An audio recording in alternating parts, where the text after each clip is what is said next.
Hello dear friends, HS education corner में आपका बहुत बहुत स्वागत है।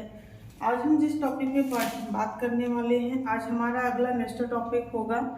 तो हमने आपको दो जो है टॉपिक कंप्लीट करा चुके हैं, जिसमें एक हमारा है कपास और दूसरा हमारा है जूट। आज हम जिस टॉपिक पे बात करने वाले हैं वो भी हमारा सेलुलोजिक जगत का ही रेशा है और उसका नाम क्या है? लिनन। तो आइए देखते हैं लिनन के बारे में। लिनन में क्या जानेंगे?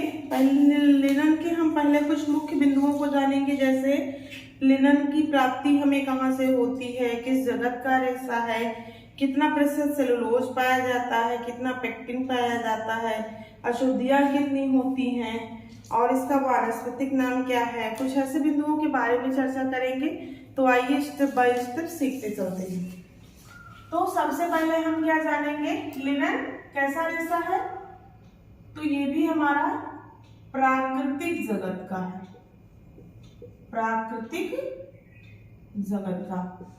प्राकृतिक जगत में हमें कहां से प्राप्त होता है? तो ये भी हमें वानस्पतिक से प्राप्त होता है। वानस्पतिक का मतलब पेड़ पौधों से प्राप्त होता है। वानस्पतिक जगत में कहां से प्राप्त होता है? तने से या बाष्ट, तने से या हमें बाष्ट से प्राप्त होता है। इसका अगर हम वानस्पतिक नाम की बात करते हैं, वानस्पतिक नाम तो क्या है? लिनम यूसी टेडिसियम, ऐसे हम लोग के बुक में लिखा होता है, लिनम यूसी टेडिसियम। लेकिन वहीं अगर हम इसको जो है एनसीईआरटी के अकॉर्डिंग देखते हैं तो इसका नाम क्या होता है?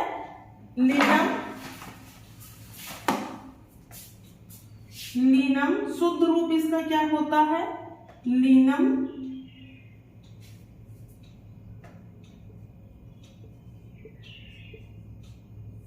यूसी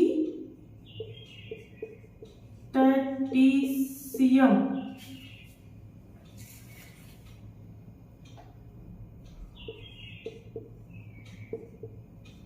अगर हमारे ऑप्शन में ये दोनों रहता है तब हम इसको कंसीडर करेंगे, नहीं तो हम दोनों को जानते रहेंगे, लिनम यूसी टेटिसियम या लिनम यूसी टेडिसियम। और इसमें क्या पाया जाता है? गोंद भी पाई जाती है।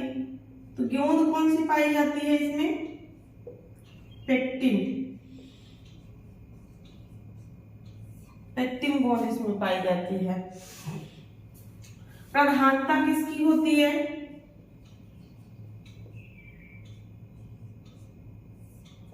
सेलुलोज की।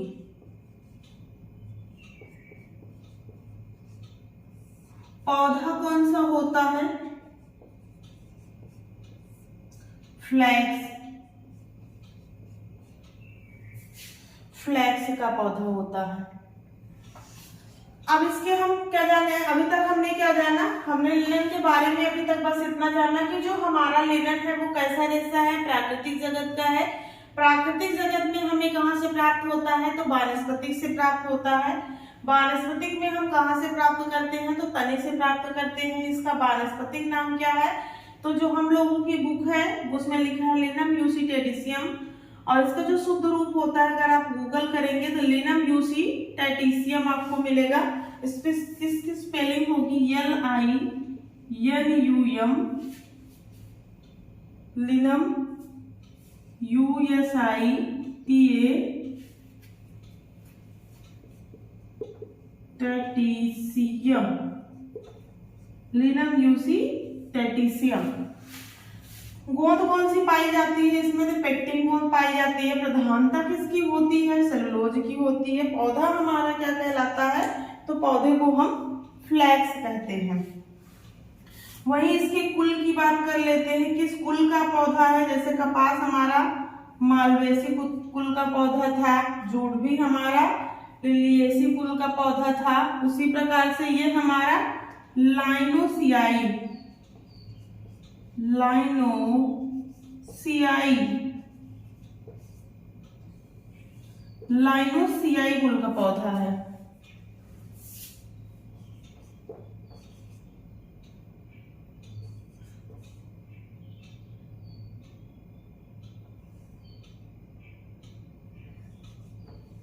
लाइनोसियाई। अब आगे हम इसके कुछ अन्य चीजों के बारे में जानेंगे।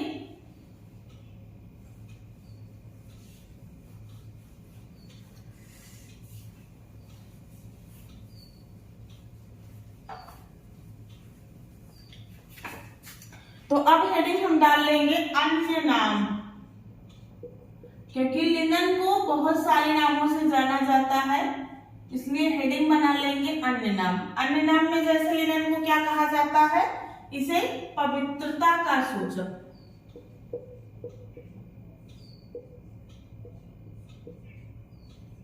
पवित्रता का सूचक। इसके बाद और इसे किस नाम से जाना जाता है, शांति का सूचक,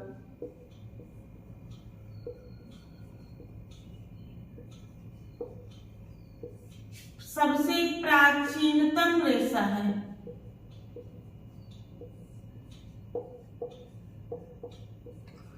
प्राचीनतम रेशा है। लगभग कितने हजार ईसा पूर्व, तो 10,000 ईसा पूर्व।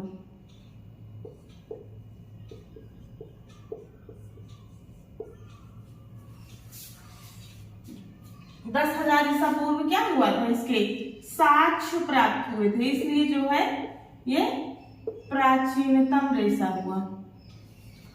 और यह किसका प्रतीक है, ऐश्वर्य का प्रतीक है।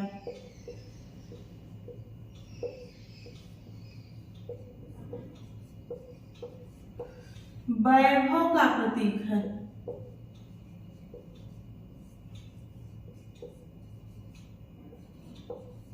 श्रम साध्य रेशा है, श्रम साध्य रेशा।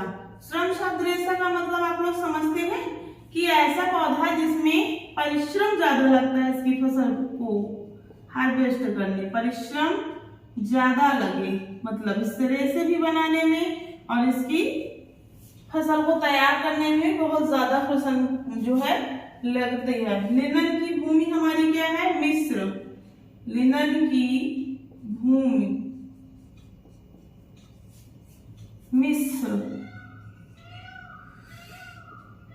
इजिप्ट, लिनन की भूमि। और इसे क्या कहा जाता है, ठंडाई एवं ताजगी का प्रतीक माना जाता है। ठंडाई एवं ताजगी का सूचक।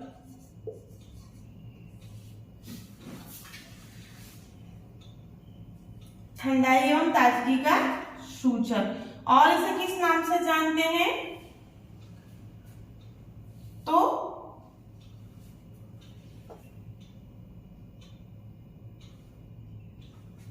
और इसे उत्पादन में सबसे ज्यादा उत्पादन इसका कहाँ होता है, उत्पादन इसका सबसे अधिक होता है हमारे रूस में, उत्पादन में प्रथम स्थान।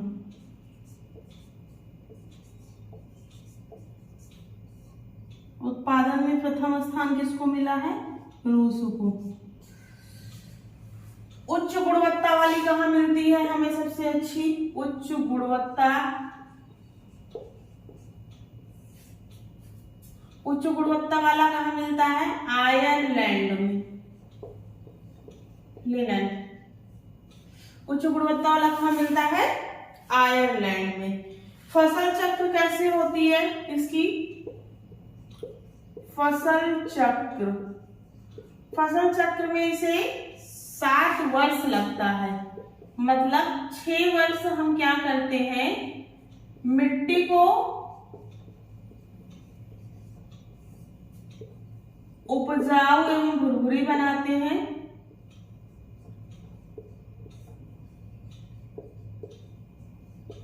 एक वर्ष में हमारी फसल तैयार होती है।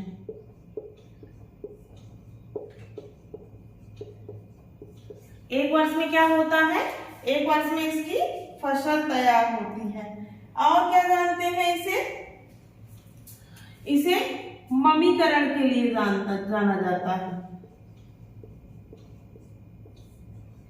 क्यों ममीकरण के लिए? क्योंकि ऐसी मान्यता थी कि जो शव होते थे मिस्र में, वो लिनन के कपड़ों में लपेट करके रखे जाते थे, तो शव जल्दी खराब नहीं होते थे। और लिनन का रेशा हमारा बहुत मजबूत होता है, तो जो मछुआरे होते थे इससे जाल का निर्माण करते थे। मछुआरे जाल का निर्माण, मछुआरे क्या करते थे, इससे जाल का निर्माण करते थे। जलवायु कैसे होनी चाहिए इसके लिए? जलवायु कैसे होनी चाहिए? तो समशीतोष्ण जलवायु, समशीतोष्ण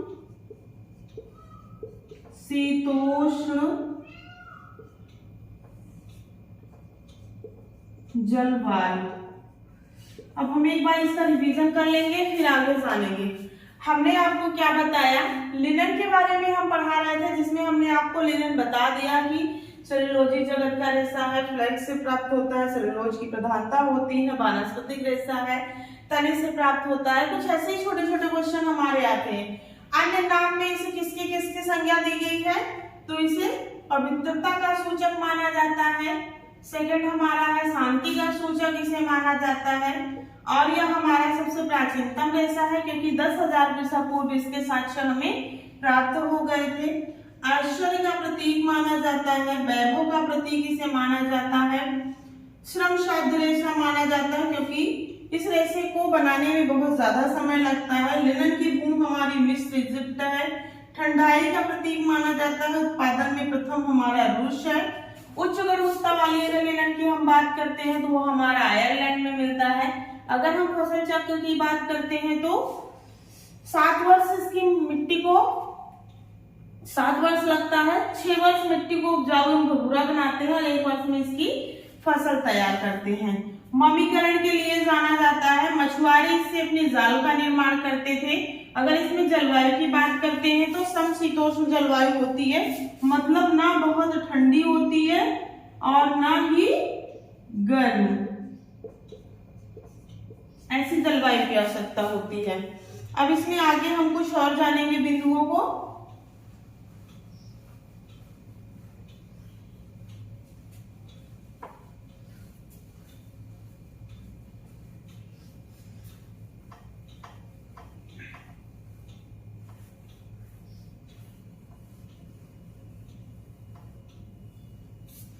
आइए देखते हैं आगे। जैसे जल की आवश्यकता होती है, तो लिनन के फसल तैयार करने में हमें जल की ज्यादा आवश्यकता होती है। और जो हमारा जल हो शुद्ध हो और कठोर ना हो, मतलब मृदु जल हो, इस प्रकार के जल की आवश्यकता होती है। फसल पकने का समय कितना लगता है?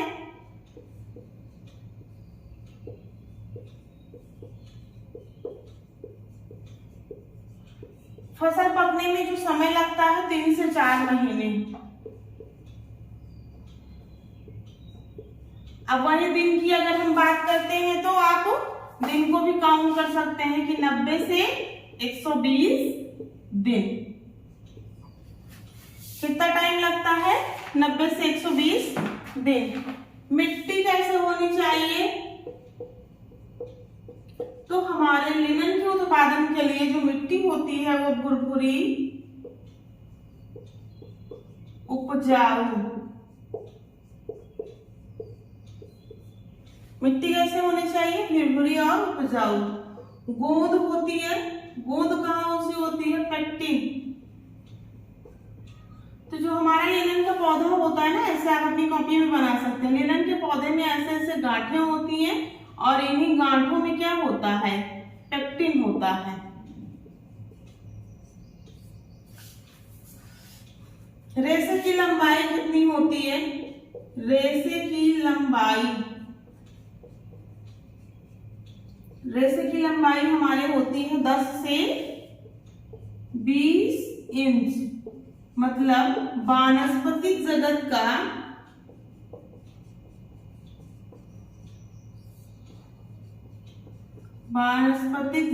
का सबसे लंबा रेशा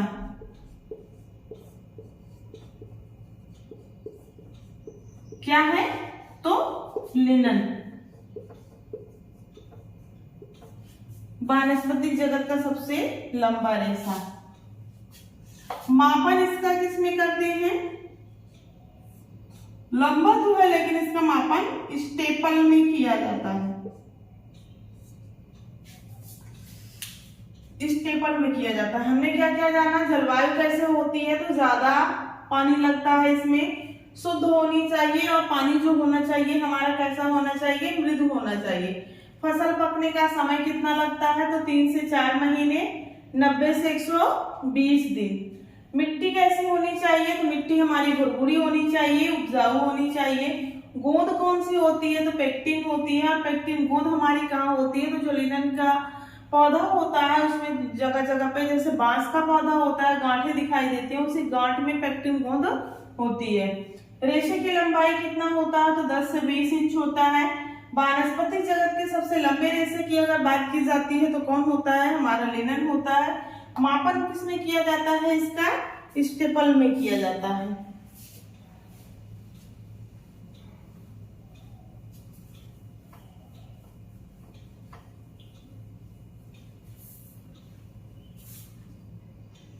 अब आगे हेडिंग डालेंगे लिनन की खेती।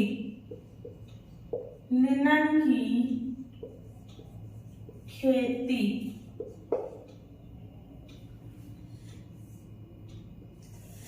जब हम लिनन की खेती की बात करते हैं तो खेती से इसके 2 चीज प्राप्त होते हैं। एक तो हम तना प्राप्त करते हैं, दूसरा जब लिनन की फसल हमारी पक करके तैयार हो जाती है तो उससे हम बीज भी प्राप्त करते हैं। तो लिनन की खेती 2 रूपों में होती है। तने से क्या प्राप्त करते हैं? तने से रेशा प्राप्त करते हैं, और रेशा से क्या होता है? हमारा वस्त्र निर्माण होता है। सिर्फ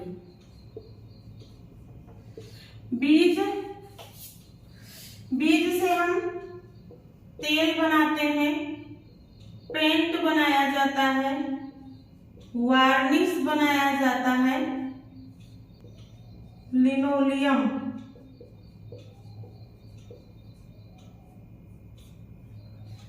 ये चीज प्राप्त करते हैं।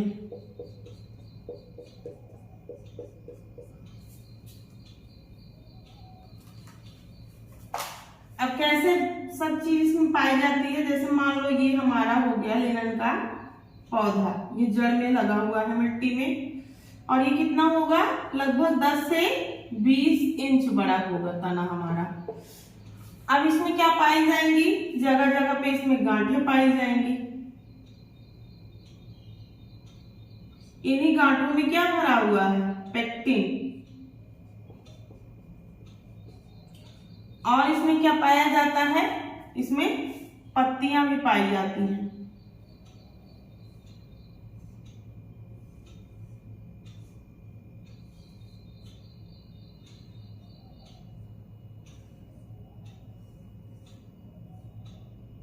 ये हो गई इसकी पत्तियां। पत्तियां के बाद जब हमारी फसल सूख करके तैयार हो जाती है तो इसमें क्या पाया जाता है? बीज भी पाया जाता है। तो जब हमारी फसल मान लो तैयार हो गई थी, इसके बीज हो गए। आप लोग देखिएगा गूगल पे, कुछ ऐसा ही पौधा इसका होता है, ये इसके बीज हो गए। तो अब इससे हम प्राप्त क्या क्या करते हैं? ये मान लो हमारी जड़ हो गई, पेक्टिन गोंद हो गया, 10 से 20 इंच का रेशा होता है, ये पत्ती इसकी हो गई, और ये इसके बीज हो गए। बात समझ में आई? आप समझने के लिए अपनी कॉपी में ऐसे बना भी सकते हैं। अब हम देखेंगे इसके रेटिंग प्रोसेस को आगे।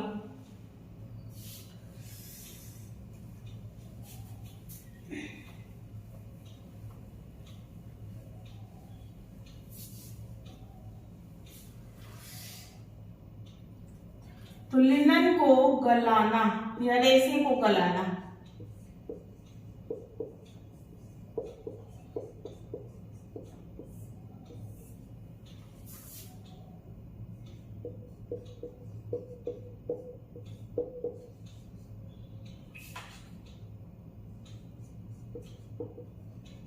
लिनन को गलाना। जब लिनन के गलाने की बात करते हैं तो इसमें लकड़ी होता है और गलाने में क्या करता है, लकड़ी और सेलुलोज, इन दोनों की क्षति होती है। ये जो गलाने की प्रक्रिया होती है कितनी टाइप्स की होती है, कितने रूपों में होती है, तो 4 रूपों में होती है। एक तो हमारा होता है जल द्वारा, दूसरा होता है ओस द्वारा,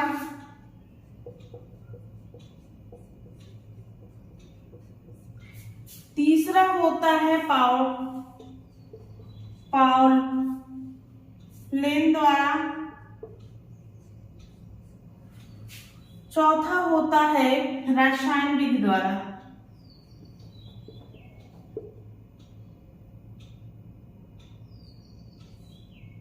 रसायन विधि द्वारा। पालन को आप लिख सकते हैं लकड़ी के पात्र में, लकड़ी के पात्र में। तो इस 4 विधि द्वारा हमारे जो है रेशे को क्या किया जाता है, गलाया जाता है, जिसमें हम एक एक को जानेंगे।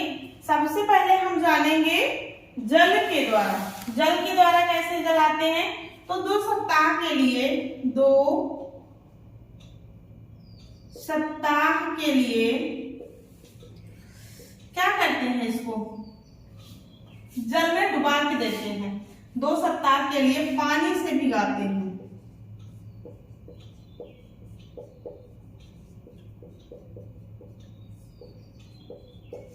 2 सप्ताह के लिए लिनन के पौधे को क्या करते हैं, पानी में भिगा दिया जाता है। और कैसे, ठंडे पानी में, ठंडे बहते पानी में छोड़ दिया जाता है।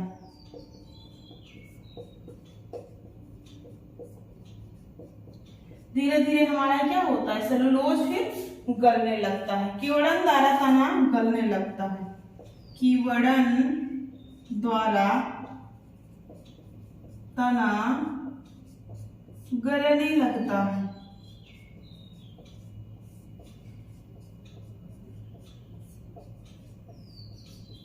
ये तो हो गया हमारा जल द्वारा। जल द्वारा क्या करते हैं, फसल को हार्वेस्ट कर लेते हैं। हार्वेस्ट करने के बाद 2 सप्ताह के लिए इसे पानी में छोड़ देते हैं। और जो पानी होता है ठंडा होता है, मृदु होता है, शुद्ध जल होता है, उसमें कीवड़न के लिए इसे छोड़ दिए जाते हैं और फिर हमारा सेलुलोज गलने लगता है। दूसरा है ओस द्वारा। ओस द्वारा जो होता है ये प्राचीनतम समय में प्रयोग किया जाता था। प्राचीनतम समय में प्रयोग।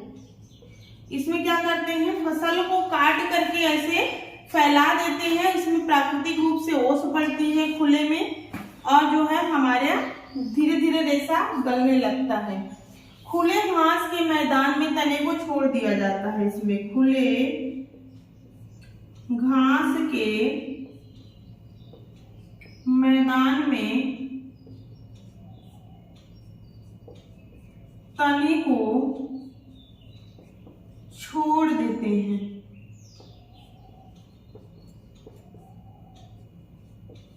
क्या करते हैं, खुले घास के मैदान में तने को छोड़ दिया जाता है। तो 4 से 8 सप्ताह में, 4 से 8 सप्ताह में ओस एवं धूप से आर्द्रता बनी रहेगी और खमीरीकरण के द्वारा 4 से 8 सप्ताह में ओस लगती है इसे जो है रात में, और दिन में धूप। ओस व धूप में आर्द्रता बनी रहती है और क्या होता है, आर्द्रता के कारण किण्वन होने लगता है। इसमें आर्द्रता बनी रहती है और खमीरीकरण द्वारा तंतु अलग होने लगता है। खमीरीकरण द्वारा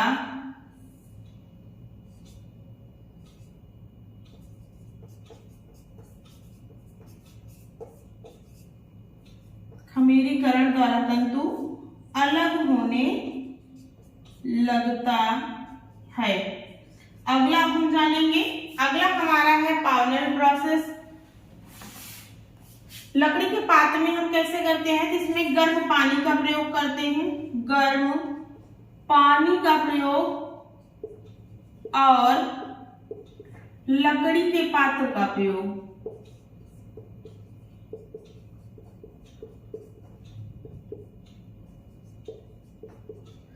गर्म पानी का प्रयोग करते हैं और लकड़ी के पात्र का प्रयोग।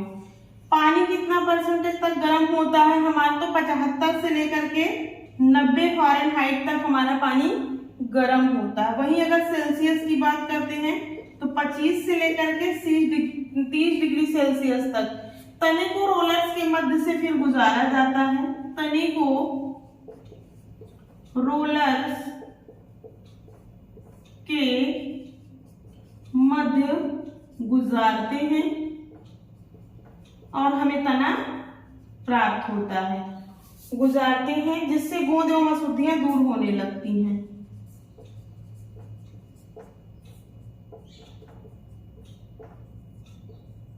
जिससे गोंद एवं अशुद्धियां दूर होने लगती हैं।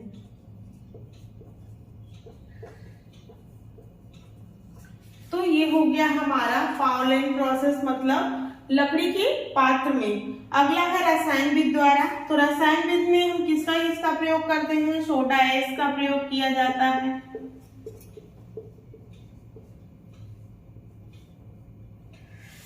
और किसका प्रयोग करते हैं, ऑक्जेलिक सफेद, ऑक्जेलिक सोडा का और कास्टिक सोडा का। ऑक्जेलिक सोडा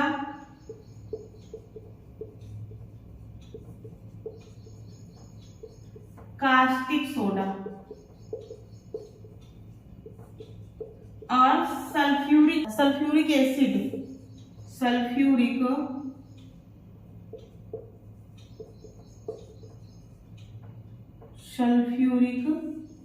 एसिड का प्रयोग करते हैं। इस प्रकार से 4 विधियों द्वारा हमारे तने को गलाया जाता है। ऑक्जेलिक सोडा क्या करता है, ये तना गलाता है, तना गलाना इसका काम है। कास्टिक सोडा क्या करता है, गंदगी को दूर करता है। सल्फ्यूरिक एसिड क्या करता है, तने को उबालता है।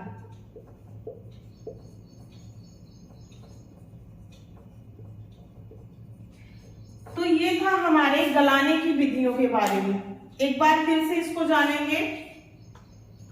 लिनन के जब हम रेटिंग प्रोसेस की बात करते हैं तो रेटिंग प्रोसेस को कितने भागों में बांटा गया है, 4 भागों में बांटा गया है। नंबर 1 जल के द्वारा, नंबर 2 ओस के द्वारा, नंबर 3 पावलाइन द्वारा और नंबर 4 रासायनिक विधि द्वारा। अब एक बार एक को पढ़ते चलेंगे। जल के द्वारा कैसे हम गलाते हैं, तो 2 सप्ताह के लिए पानी में भिगो देते हैं, किसको, तने को। ठंडे बहते हुए पानी में छोड़ दिया जाता है और किण्वन के द्वारा हमारा जो रेशा है वो हमें प्राप्त होने लगता है। दूसरा है ओस के द्वारा। ओस के द्वारा कैसे प्राप्त करते हैं, तो प्राचीनतम समय में इसका प्रयोग किया जाता था। फसल को हार्वेस्ट करके खुले घास के मैदानों में फसल को छोड़ देते थे। 4 से 8 सप्ताह के बाद ओस व धूप के कारण उसमें आर्द्रता बनी रहती थी और फिर उसका खमीरीकरण होकर के उसके तंतु गलने लगते थे और हमें रेशा प्राप्त होता था। पावलाइन प्रोसेस के द्वारा कैसे करते हैं, तो लकड़ी के बड़े बड़े पात्र होते थे, उन पात्रों में गर्म पानी डाला जाता था और उसका टेम्परेचर कितना होता था, अगर हम फ़ारेनहाइट की बात करते हैं 75 से 90 और सेल्सियस की बात करते हैं तो 25 से 30। तने को रोलर के मध्य से गुजारते थे, जिससे गोंद एवं अशुद्धियां उससे दूर होने लगती थी और हम रेशे को प्राप्त कर लेते थे। अगला है हमारा रासायनिक विधि द्वारा। रासायनिक विधि में सोडा एस का प्रयोग करते हैं, ऑक्जेलिक सोडा का, कास्टिक सोडा का और सल्फ्यूरिक एसिड का प्रयोग करते हैं। ऑक्जेलिक एसिड तने को गलाने का कार्य करता है, कास्टिक सोडा भी हमारा गंदगी दूर करने का कार्य करता है। सल्फ्यूरिक एसिड हमारे तने को बॉयल कर देने का कार्य करता है। तो ये आपका लिनन का, अभी लिनन में बहुत सारी चीजें आपको पढ़नी है। इस वीडियो में बस इतना ही। आप हमारे चैनल को अपने फ्रेंडों के साथ जरूर शेयर करें और अपना फीडबैक लिख करके दे दिया करें कि आपको समझ में आ रहा है कि नहीं आ रहा है। नहीं तो हम और सरल तरीके से बताने का प्रयास करेंगे। इस वीडियो में बस इतना ही। मिलेंगे आपको नेक्स्ट वीडियो में, तब तक के लिए धन्यवाद।